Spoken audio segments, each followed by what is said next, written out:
prices are higher and you have fewer clients, it gives you that capacity to lean in and be proactive and really become that advisor to your clients, which is what they want.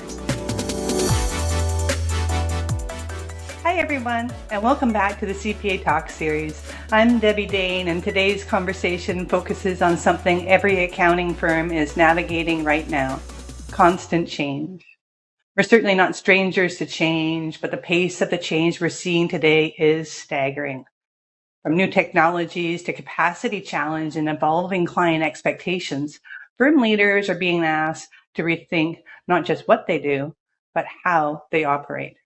Joining me today to discuss her insights into this subject is Heather Satterley, Director of Education and Media at Woodard.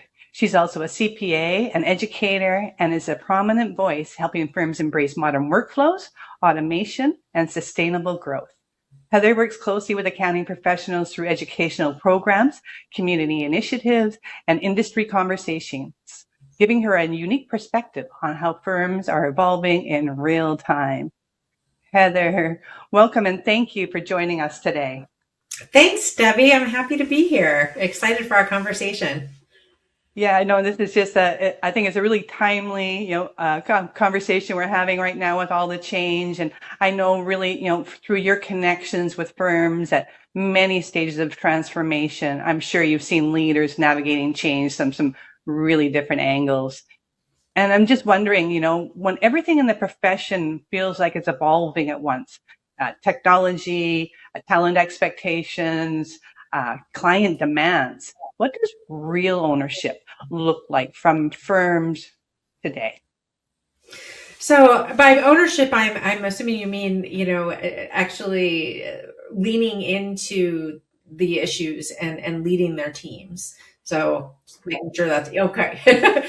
Yes. So, it's, first of all, I think the thing that really makes a huge difference is focusing on the people, right? So focusing on the people before we're looking outside at things like technology and changing regulations is making sure that the people are doing okay. And I know that sounds strange, but when we're going through constant change, our gut reaction is to freeze. We go into that fight or flight. We want to stick with the status quo. And so whenever a human is asked to step outside of that or approach something new, there's a natural anxiety around it. So the leaders that are really doing a great job with this are the ones that are leaning into their people and listening and empathizing and understanding where their people are coming from. Those are the ones that are doing a really great job. Because I think that you have to connect on that personal level before you can make any change or help someone through change. Yeah, I totally agree with you there. It's definitely the people and getting a clear vision, listening to them, what their wants, their needs are, where they want to go, and really aligning the direction of the firm to all encompass all of that. So yeah, thank you for that. Thank you for that. And it does seem, really that firms strategically know where they want to go, more advisory work, better systems, and a stronger client experience, but capacity really becomes a constraint with all this change. From your perspective, how do the best leaders recognize when it's time to redesign actually how work flows through the firm, instead of just sort of asking their teams to sort of dig in and do more over top of their sort of regular job? Love to hear your perspective on that. Yeah. So I think it's a couple of things. I mean, I think the most important thing is keeping your ear to the ground, right? Not just internally, right? But also externally, to understand what the market needs, what our clients need, what the economy is doing, and how we can really help our clients to meet them where they are, right? And then on an internal level, internally within the firm, it is making sure that these team members are aligned with the strategy of the firm, and that everybody is really aligned on that vision, mission, and purpose of what they're doing. Then once everybody's kind of on the same page and understands what the goals are, then it's starting to drill down into what are the things that need to be addressed first to provide excellence to your clients and to help alleviate any bottlenecks that might be happening within the organization, right? So it could be, and trying to write a prescription for everything, a single prescription for everything never works. So it's really looking at the people and the processes, right? And the price. I don't want to forget that piece of it, because what that allows us to do is to see where the real issues are that are causing a bottleneck, that are causing that never ending kind of rat race within the firm, right? So one of the things that's really surprising that we do a lot at Woodard, or that we focus on a lot at Woodard, is the pricing. Right. So when we are in a situation where, we have more demand than we do supply within our firms, economy of scale says that we need to, increase our prices in order to offset that. And that's the first thing that we say firms should be doing, is looking at their pricing. Right. That's the first thing you can do, because at that point, your clients that maybe aren't ideal clients can self-select out, which can, help to alleviate that bottleneck without reducing the income and reducing profitability of the firm. So that's one place that we suggest that people look at.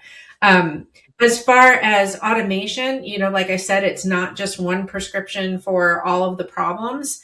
In some cases, once you're looking at these problems, it could be a technology thing where you have, you need a new piece of technology to streamline a process.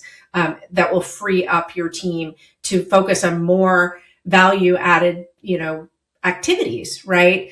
And then in other cases, it's a matter of you just need more people, right? You just need more people to help you scale and meet the goals of your firm. Yeah. And pricing is, it's always been a stickler with CPA firms, very hesitant to raise those prices, let go of clients. And sometimes it is hard for CPAs to, let go a little bit. And I think more and more we're seeing firms embrace that as well. Make sure that you have your ideal client, and your staff is working with those clients, and getting, I guess, more involved on a day-to-day basis, as opposed to working on compliance and reaching out to them, once a year. Once you can sort of, slim down your processes and workflows and whatnot, you are able to reach out to your clients in a more timely manner, and have a call with them when they're not expecting a call. So it frees up bandwidth for everyone. So thank you. It really does. I mean, if your prices are higher and you have fewer clients, it gives you that capacity to lean in and be proactive and really become that advisor to your clients, which is what they want. And exactly. Once you start doing that, it's interesting, because the conversations that we see with the clients is they're more than willing to pay if you're bringing that level of service, right? Exactly. So you have to have the capacity in order to do that. And we have a process that we have our clients go through, our coaching clients go through, where they grade their clients to see exactly which clients are ideal, that are actually driving revenue for the firm, bottom line revenue, not top line revenue, right? Because that's what really matters. Yes. And are they enjoyable to work with, and are they aligned with the culture of the firm? So those are kind of the main components. And once they figure out which of their clients actually meet those, kind of those attributes, they can start to look for more of those clients, and then start letting the ones that don't meet those attributes, we can rehome them, as we like to say.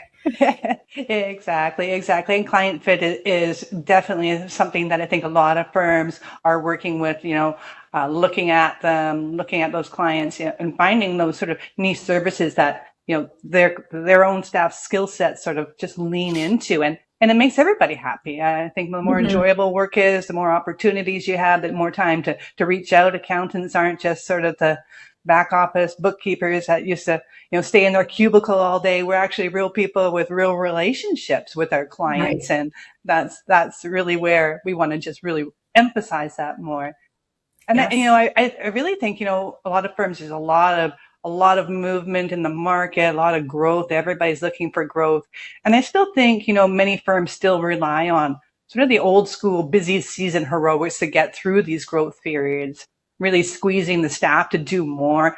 And really that causes some long-term strain, work-life balance issues, all that kind of stuff. And I'm just wondering, how important is it for firms to shift from really personally driven success, where individuals carry the load, towards really systems and workflows that actually make those top performers or performance in any time sustainable? Gosh, I mean, that is so key to scalability within a firm and team satisfaction and client satisfaction. I think they're all intertwined. Having a set process for anything, having an SOP, knowing exactly what you're supposed to do, gives confidence. It builds confidence. It streamlines your processes, and it really provides, stability, consistency across your firm. So, I think that making sure that you've documented your processes, that you have democratized your processes, and that you've given your team the skills to handle those types of situations that come up autonomously is really a key to helping things go a little smoother. I'm working with a coaching client right now, and they have 5,000 clients, tax clients, right? And they're a small team, believe it or not. Yeah, they're a small team. And so that is one of the things that, that we've been working on, is that the partners within the organization, they're the ones that were always getting pulled into these situations with clients. So clients pushing back on, providing documentation, or, client demands, things like that, that the team members didn't feel equipped to handle those conversations. And so they became the bottleneck. So one of the things one of the places that we focused first was, okay, how do we give those team members what they need to be able to be confident enough to handle those situations on their own? So, just implementing things like, like a sales sheet, right, of a client that goes out of scope, that says, here's the services that we offer, here's the client fit, and here's what you should say, right? If the client asks you this question, or this situation comes up with this particular client, here's what you can say so that it doesn't get kicked back to the firm leaders, right? And that's something that, people think, oh, I don't have time to do that. But in my opinion, you don't have time not to do that, right? Well, exactly. Especially when you're dealing with clients there, you want to be professional, you want to get the right answer. And sometimes, the staff doesn't really know where to go. What kind of answers are they giving, right? So some direction there. And of course, it makes them feel uncomfortable too, right? Everybody wants to, do a good job, manage your clients effectively, have a happy client, and having those SOPs for situations like that, I think is just reassuring for everybody. Makes them feel, trust in their organization and with the client. And they can be, be themselves with their client as well, not hiding things, not trying to make things up on the fly, right? And so, yeah, that's great. And it also improves the confidence of that team member, right? Because they feel empowered to handle the situation. Whereas before, they would have to say, I'll have to get back to you, or I need to go check with my, with my supervisor, or whatever it was, right? So it empowers them to be more autonomous, which really leads to a more satisfied team member. There's this great book out there called The Checklist Manifesto. The author's name is Gawande, is the last name. The first name is not coming to my brain at the moment, but it's a great book. And that's really what he talks about, is the fact that we create checklists for when things go out of process, right? And the example that he uses in the book, or one of the examples, is the medical field, whereas they have checklists in the operating room, right? And those checklists are, checking the ID on somebody's, wristband, and, going through, are these particular instruments in the operating room, and have you checked that the power works, or whatever all these things are, is that they have these checklists, but the checklists aren't necessarily to tell people what they should do. The checklists are there so that people know what to do when things go wrong. And that's really why we need those SOPs. And that's why we need, to empower our team members, because that's where you feel helpless. And you talked about constant change. When you're in a situation where you don't know what something's gone wrong, you don't know what to do, having instruction or having, those types of instructions can really help. Heather, I think firms are really rethinking, their operating model. That's one of the things we're seeing a lot of today. And they're exploring different ways to structure capacity. We got some heavy busy seasons, as we all know. And whether they're structuring capacity through automations, collaboration, or external support. And, when firms do consider offshore or outsourcing support, what actually separates partnerships that truly work from those that actually create more complexity and, frankly, chaos? Can you give us some insight into that? Sure. So what I keep hearing from the firms that I work with is making sure that the outsourcing company or offshoring company that you're working with, that those team members are treated like team members. Right? That they are brought in to your team and they are treated like the same team members that are in your physical office, and that they are pulled into your firm culture. And that is really what people are saying is bringing success. So there's that is the key differentiator. The other one is the processes that we just talked about, which has been kind of the theme of our whole conversation. Outsource is not going to work if you don't have processes. That's right. You've got to know what you do before you can start to improve what you do, right? Exactly. Yeah. And I think too, you mentioned sort of about being part of the team and seeing them as part of the team as sort of some outside body there. I think that's a really good point. I think another thing that sort of comes to my mind when I think about this is really having sort of, again, a clear goal, a clear aim on what this outsource is going to do. And to, obviously people onshore within your own staff are going to be dealing with them, talking with them as well, and have that buy-in from the staff, from the internal folks there, realizing that, these guys at the outsourcing firm are here to help you, Mm-hmm. Work-life balance, right? That's huge. And it's something that traditionally, you really didn't see in a CPA firm. I always said that the reward for doing good work is more work, right? Yeah. And then you've got the highest chargeable hours in the firm, but you're just like, after a couple of years of that, it's time to move on. So I think that, I guess the idea that the outsourcing arm or outsourcing team or what they have are there to make everybody's life better. Supporting clients, getting jobs done, new opportunities for your existing staff, and to sort of communicate those benefits to the staff, I think is really important as well. As firms are going through the decision of actually, thinking about offshoring and whatnot, and I'm just wondering what are your ideas of some of the things that leaders should clarify internally before actually making that decision regarding external support? So I think there's lots of different things to consider.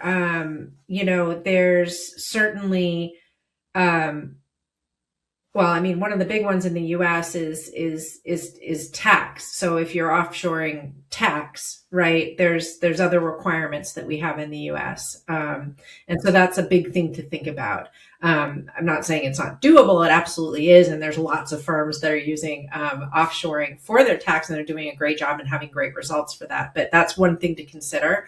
I have known firms that, that was a non-starter for them because of the tax and the way they wanted to handle it within their firms. And then I've had others that had no problem at all.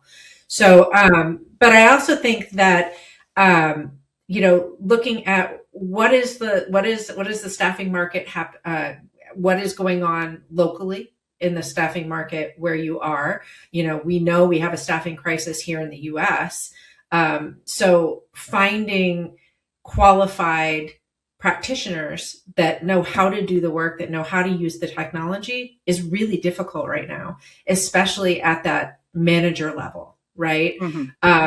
So one of the great things about offshoring is that they have that level. They have resources for that level. They're well, they've got, they're usually CPA certified. They're usually master's degrees and bachelor's degrees. They're very well educated, very well experienced. And one of the nice things about offshoring is that typically you can get someone in place rather quickly. So, as long as you have your processes done, as long as you got your processes ready to go, they're very adaptable.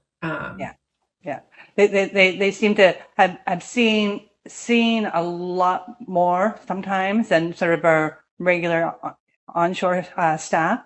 You talk about, the staffing challenges, especially in the U.S. there. And we've been seeing that for a couple of years. And it's interesting you mentioned it's at the manager level. And a couple of years ago, it was at that sort of that student level, trying to get new recruits in. And it just seems that sort of bottleneck of talent has just gone up the ladder as you didn't have those new juniors starting, so they didn't progress. And now there's a real need for senior accountants and managers, and you're really seeing a bottleneck. And you also see it, we spoke about our busy seasons, the capacity crunch. A lot of the outsourcing firms have different models where they can actually help you scale up real fast, real quick, and really help you for those real high capacity months.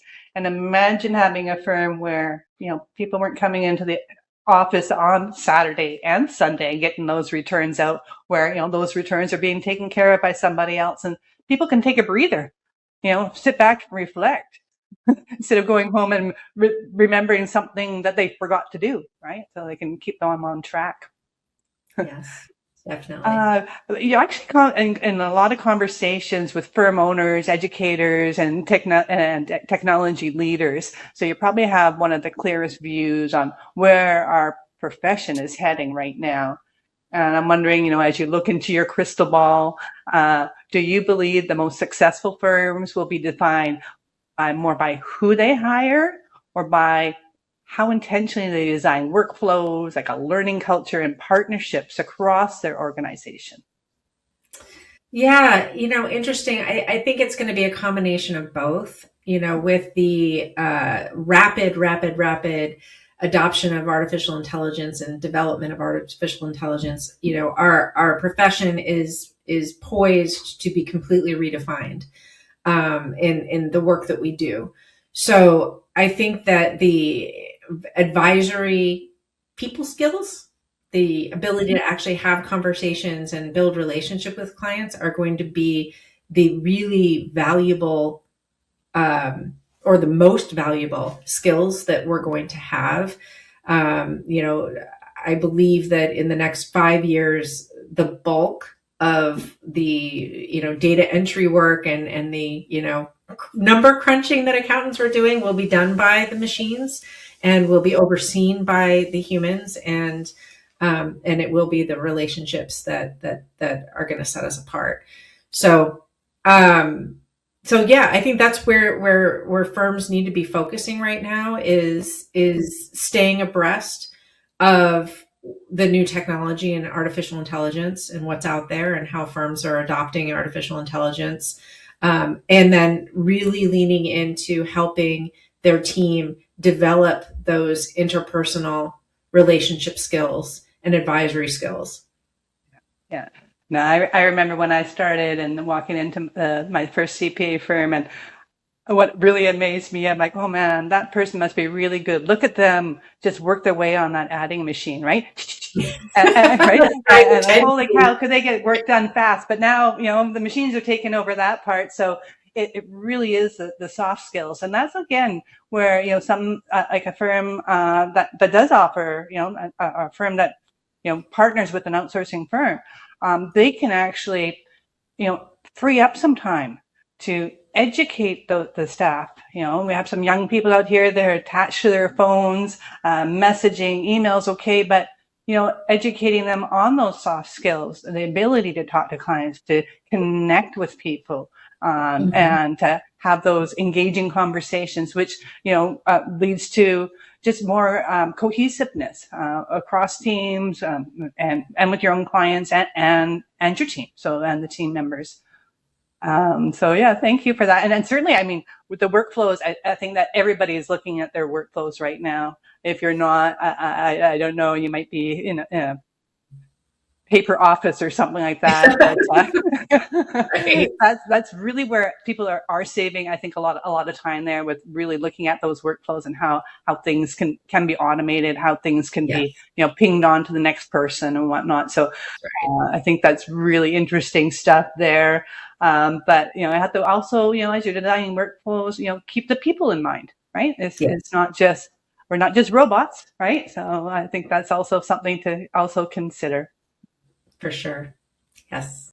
I'm wondering too, if you were advising firm leaders who want to move more from simply managing work to intentionally designing modern, future-ready firms, what is the one sort of mindset shift or habit that you would encourage them to start practicing immediately?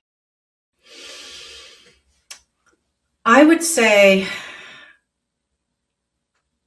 I think that what I would say is to create a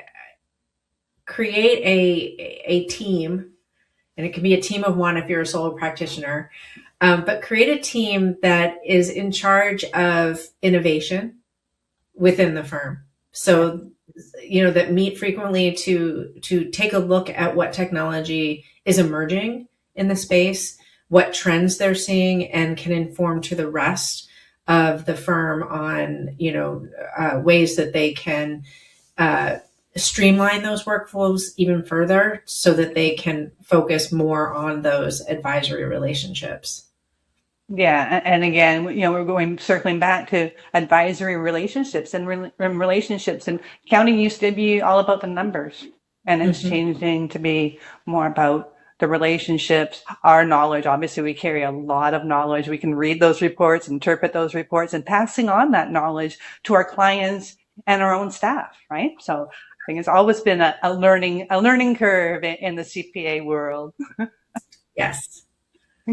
Well, Heather, thank you so much for this incredibly insightful conversation, and thank you for sharing your perspective and for the work that you do, helping firms navigate change with clarity and confidence. And to everyone listening, thank you for joining the CPA Talk series. If you've enjoyed today's episode, be sure to follow us for more conversations with leaders shaping the future of the profession. Thank you.